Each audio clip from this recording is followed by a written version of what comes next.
You know a character is becoming dangerous when the guy who can literally see the future keeps making everyone reading the story and watching him closely feel nervous. Kashin Koji started Boruto Two Blue Vortex looking like the answer sheet to an exam, but lately he's starting to look like the reason why the teacher takes the answer sheet away. The irony is that for more of the futures that Kashin Koji sees, the less reliable he's becoming. And if Boruto's manga has secretly set any one character up to die after the Jura conflict, or ideally before the Jura conflict begins, it might be the clone of Jiraiya who's already cheated death once before. Join me in today's newest Naruto Explained video where your OBC, your original Boruto chief, takes a look at why narratively, preferably before the Jura fight begins, the story should consider killing off Kashin Koji, a man with a ton of blood on his ledger. Shouts out to Yodo. Also, the chapter drops on the 18th this month, so we are on spoiler watch. Soon as the full spoilers drop, we'll cover them, and the review will ideally be up the day of the official release, depending on when we get spoilers. So thanks in advance for your patience. Also, if you're a fan of One Piece, head over to my Everything One Piece Explained channel for my new One Piece video. And over here on Naruto Explained, the video that takes an in-depth look at every version of Minato is up on the channel as well. Both will be linked in the end credits and in the description box for those of you guys who are curious. One of the more and most interesting things happening in Boruto right now is Kashin Koji is slowly losing something that made him feel, dare I say it, untouchable. Certainty. Information. It's a combination that makes shinobi in the Naruto world extremely dangerous.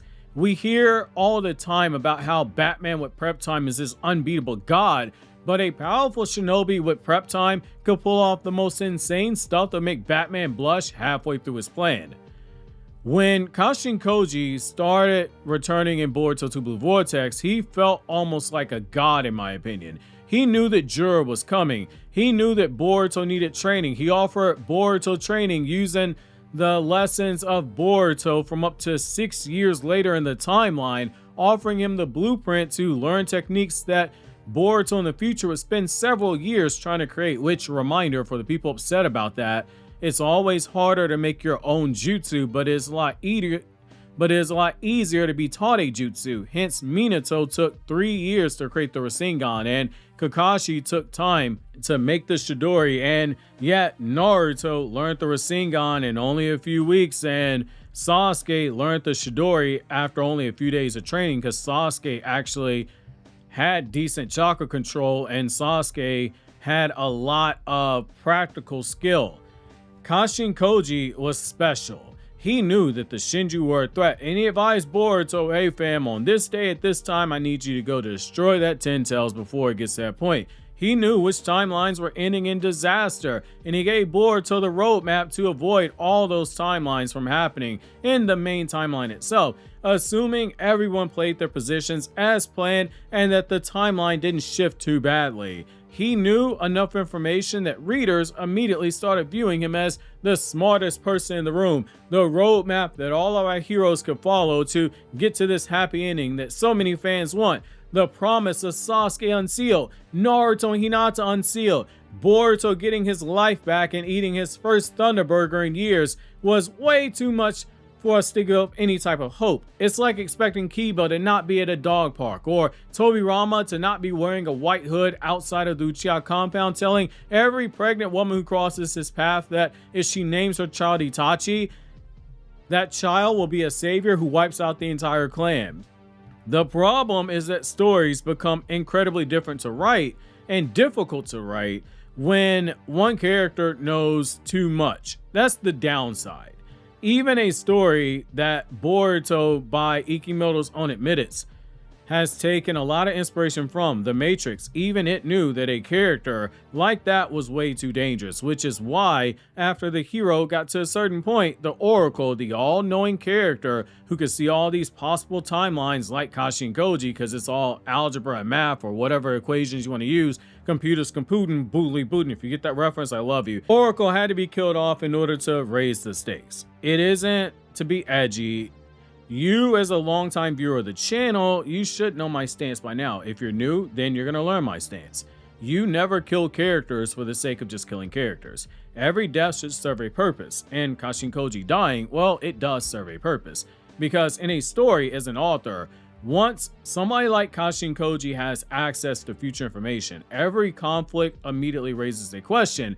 If Kashin Koji saw this coming, then why didn't he stop it? And that's exactly why the manga has begun slowly making Kashin Koji less reliable, making it very clear that he can't activate 10 directions at will. And from that moment that he sees all these possible timelines, it's all subject to change the moment that he starts handing out information to characters to use in the hopes of making for a better future. I think that's extremely important to take note of.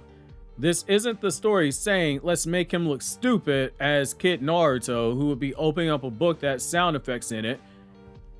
This was the story saying, let's just take a moment. We've given the audience a bit of hope. We've given the audience a character they're used to looking to for information to plan around. He's had all these strategies to set up the best possible outcome scenario to get a victory. So now it's time for us to take him away. And I do believe we are on the precipice of having that happen. Though with this being a monthly manga, what is only going to be probably a few weeks in universe is probably going to end up feeling like a couple of years in real life. That's just how it happens with monthly manga. Indirections is one of the most fascinating abilities in Boruto because it simultaneously is the best power in the series, in my opinion, and at the same time it is one of the most dangerous powers that a writer can ever give to a character.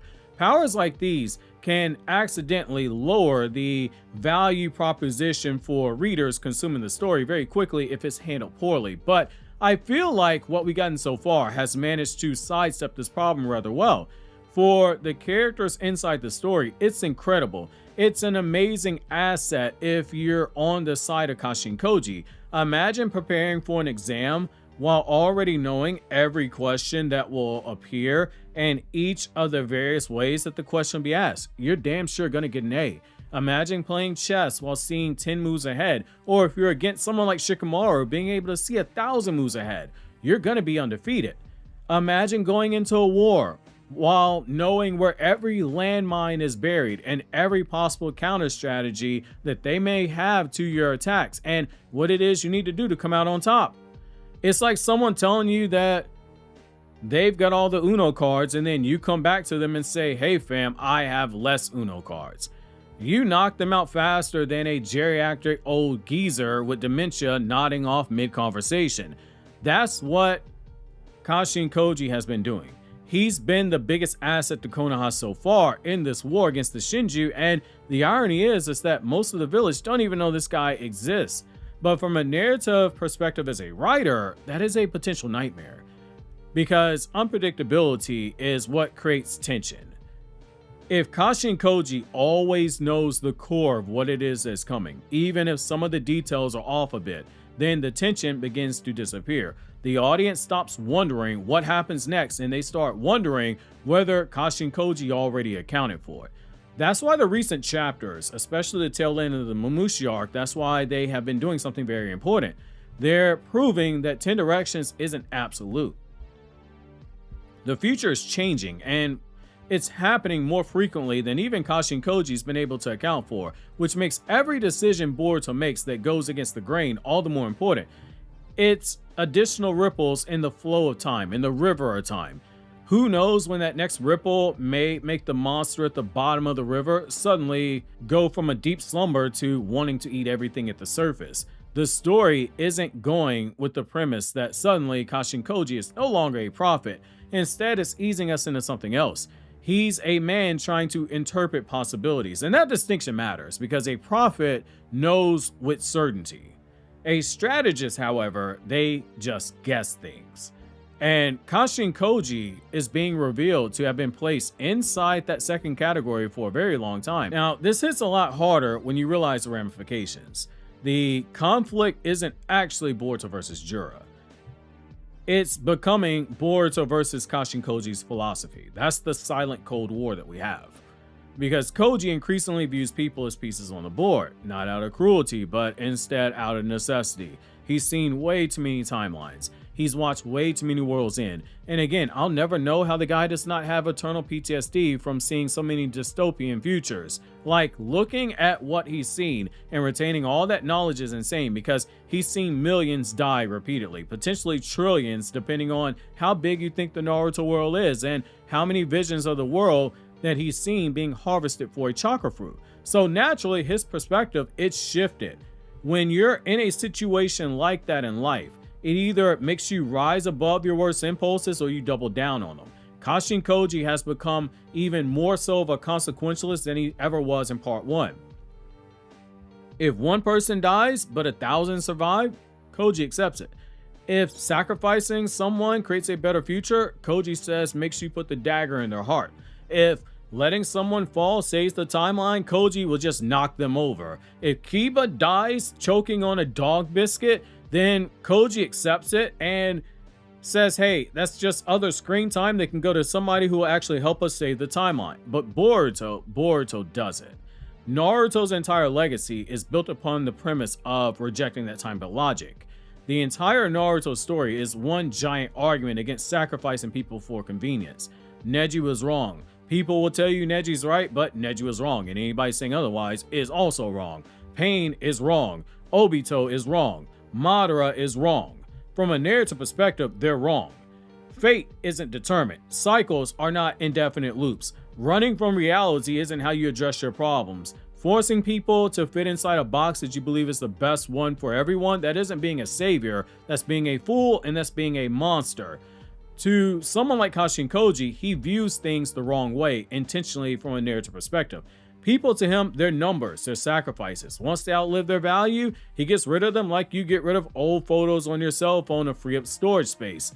Naruto rejected that prime premise every single time. Now, Boruto is doing the same thing. Like father, like son. Like George Lucas says about Star Wars stories, it's poetry, it rhymes. It may be slightly different than the one that it's connected to from the previous sequence, but ultimately it rhymes.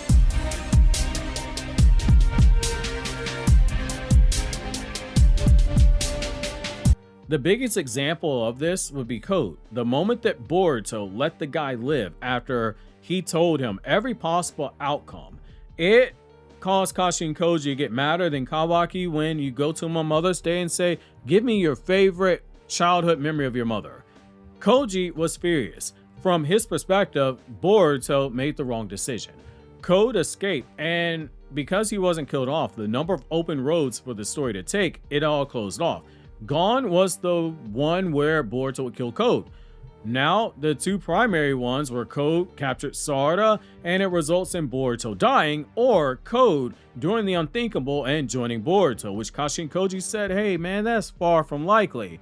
The worst part is that the future, it isn't really set in stone here either, because things can continue to change. This means for all the planning that Kashin Koji's trying to do, things can quite literally get even worse. But Boruto's reaction tells us everything, because Boruto didn't care. Not because he was reckless, because he still believes people aren't disposable. Even someone like Code, there was a 1% chance that he might come out better than before. As an asset, as somebody reformed, Boruto has given him that chance for redemption. That is the exact point of the philosophical divide between Boruto and Kashin Koji, and that is the moment where it became impossible to ignore if you've been turning a blind eye to it. One sees timelines and probabilities, the other sees people and choices for a future that could be wide open. And good stories love creating conflict between those types of viewpoints. It's a classic decision of a writer to put those opposing viewpoints together. However, where a good author maximizes this is when they understand the proper moment to pull the trigger on such a thing, because as is the case with most things in life, timing is everything.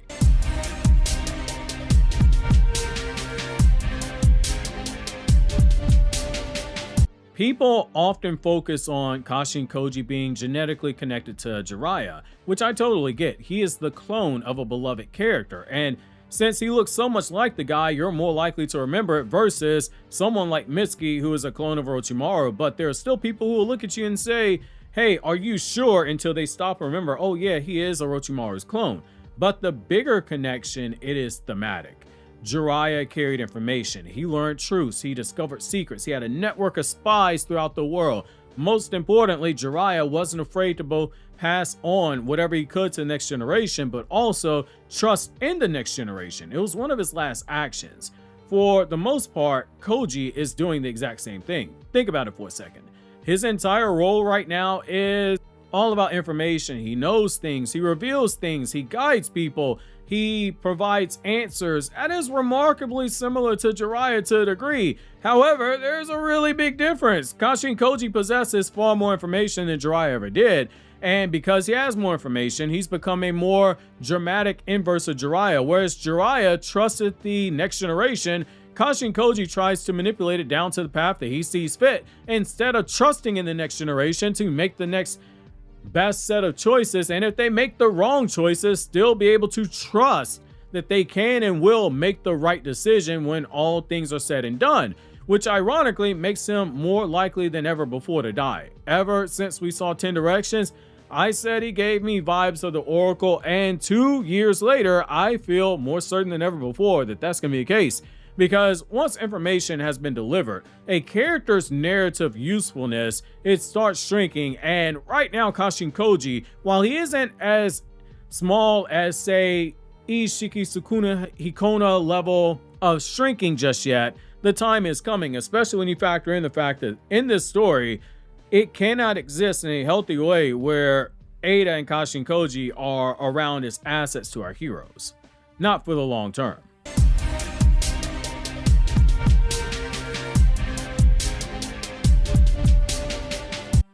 So Ada is the elephant in the room. You might find it odd to bring up Ada into a discussion about Kashin Koji, but they are narratively linked beyond being former Kara inner members.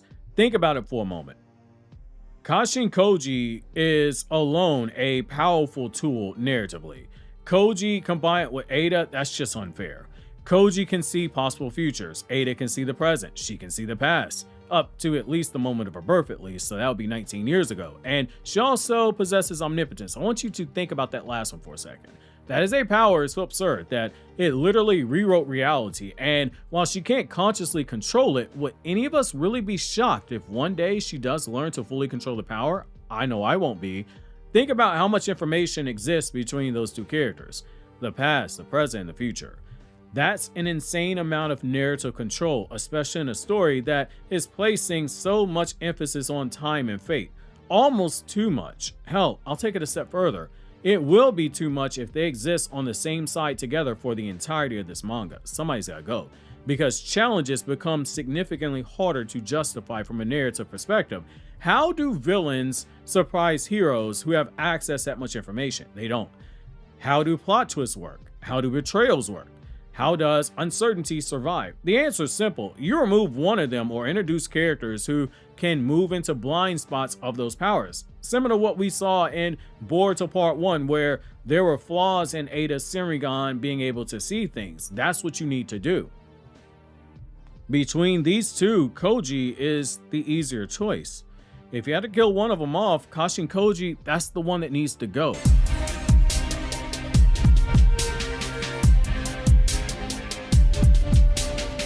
Another reason I strongly feel like the removal of Kashin Koji makes sense, and I would argue it's one of the strongest reasons to kill him off.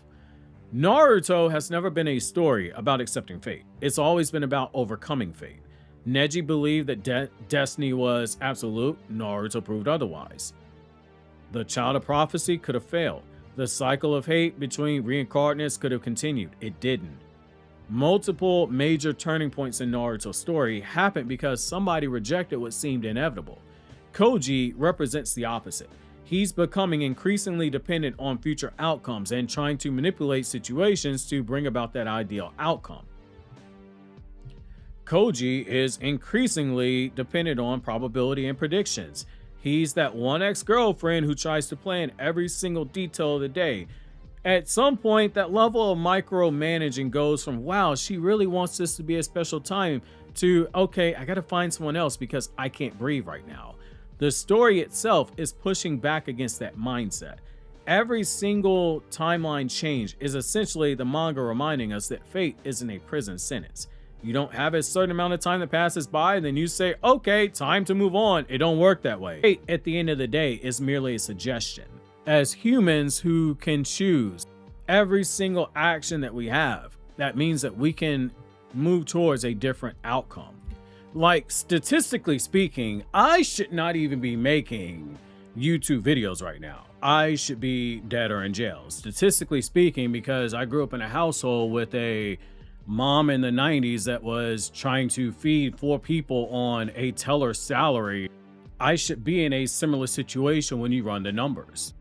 The point is, you are not defined by your circumstances. You are defined by what you choose to do when faced with those circumstances. That's a lesson that my mom imparted in me. She had been a branch manager in another city when we had to go to the deep south, and she got faced with a lot of that good old boy nonsense that was prevalent back then. More experience than the person that was the branch manager at the location she worked at. She took the teller position, started over from scratch, and ended up becoming a VP at the bank and survived all the different mergers that took place. Where you start, setbacks you have, they don't define you. How you respond to those setbacks define you. That is why, for as much as I will meme and make fun of Naruto, he's a character that I deeply respect, because when you look at everything thrown at Naruto's way, Naruto, he shouldn't even have been at the bottom of the barrel. He wasn't even qualified to be in the barrel. And yet, look at where Naruto ended up. He ended up giving the ninja world hope. He changed the world. He became the strongest shinobi in history up until the point that his son surpassed him. That is a hell of a testament to this very concept.